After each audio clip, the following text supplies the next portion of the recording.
If you ever tested your athletes, calculated their mass scores, built a beautiful conditioning program and still watched them get slower, then this video is for you. Because today I'm going to explain why I rarely use mass running with team sport athletes anymore. Not because it doesn't work per se, or not because it's completely useless, but because I think it's often solving the wrong problem. And by the end of this video, I'll show you exactly what I use instead. Now, this isn't coming from someone who's never used MAS. Over the years, I've used MAS running variations, yo-yo prescriptions, traditional intervals, tempo training, sprint conditioning, and games-based conditioning across athletes ranging from youth sport to professional, rugby, and football. And the more athletes I work with, the more I realize something incredibly important. The best conditioning system isn't the one that improves conditioning, it's the one that improves performance. Before we dive in, I've put together a free tempo decision engine. It's the exact framework I use to decide when athletes need tempo, intensive tempo, sprint conditioning, or simply just more speed development. Grab it below and follow along with today's video. So let me start by being fair. MAS does something really well. It allows individualization of training. It gives coaches clear running speeds. It creates adaptations for the aerobic system, and it's easy to implement with large squads. I get it. And for that reason alone, is why it's become incredibly popular.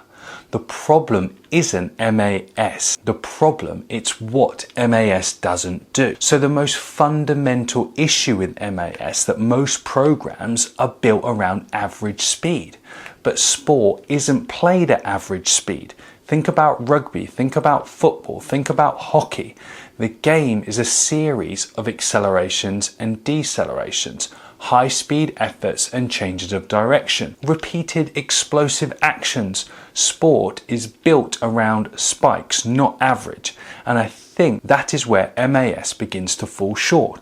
Also, MAS was developed in Australia for rugby league, so it had specific connotations to extending the aerobic threshold window with the specific prescriptions based on the rugby league sports demand. Why is it being used in Gaelic football or rugby union, for example? They're incredibly different sports, but that's where we've got as a profession.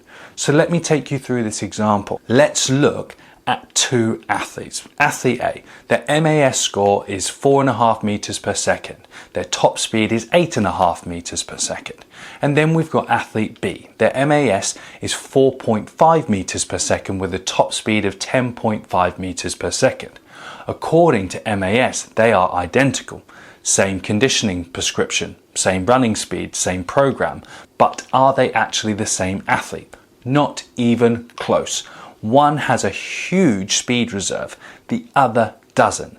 And that is the massive difference, my friends. Speed reserve changes everything. Let's imagine match play regularly requires athletes to hit around 7 meters per second. Athlete A is operating at roughly 82% of their maximum speed, while athlete B is operating at roughly 67% of their maximum speed. Who do you think recovers fast? Who repeats effort better? Who is fresher in the final 20 minutes? Most coaches immediately assume that's a conditioning question. Often it's a speed question. And that's why I spend so much time developing maximum speed, because increasing the ceiling changes everything underneath. And here leads to something important when my thinking changed.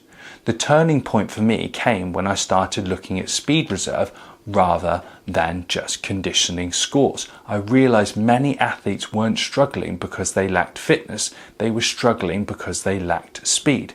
The game was simply too expensive for them. Every effort cost too much. Every acceleration required too much output. Every sprint pushed them too close to their limit.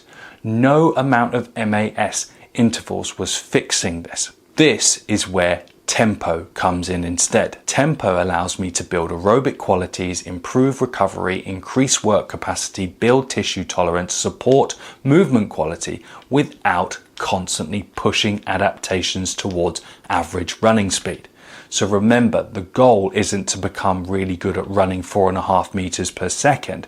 The goal is to repeatedly express high speed outputs when the game demands it. Tempo helps me support that process. So let's make this super practical. If I have a rugby back in the off season, I might prescribe 10 times 100 meters at approximately 65 to 70% effort, walk 50 meters recovery, total 1,000 meters of volume. The athlete finishes feeling better than when they started. Movement quality stays high, recovery improves, work capacity improves, and speed remains protected. For more advanced athletes, 2 sets of 6 100 meters at approximately 75 to 80%, 30 seconds rest between reps, 2 to 3 minutes between sets is a total of 1,200 meters. So that example, we've gone from extensive tempo into intensive tempo.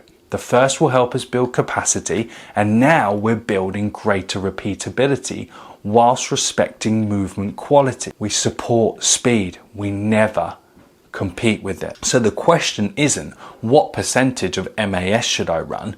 The better question is, what adaptation am I chasing? If I need recovery, work capacity, aerobic support, movement quality, I lean towards extensive tempo.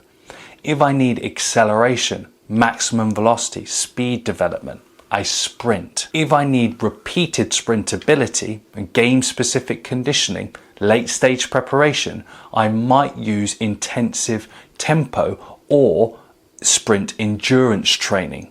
Very different tools, very different jobs. So the mistake that I see coaches make is using one system for everything. MAS becomes the hammer and everything becomes the nail. But performance doesn't work like that. The best coaches don't become attached to methods, they become attached to outcomes. So if you want to know what happened to my athlete who we use tempo with, he went up 3 levels in his yo-yo score instead of using MAS, and he became the new standard of training which we adopted. To wrap up, MAS isn't evil. It's not broken, it's just incomplete. And for many team sport athletes, the missing piece isn't another conditioning block.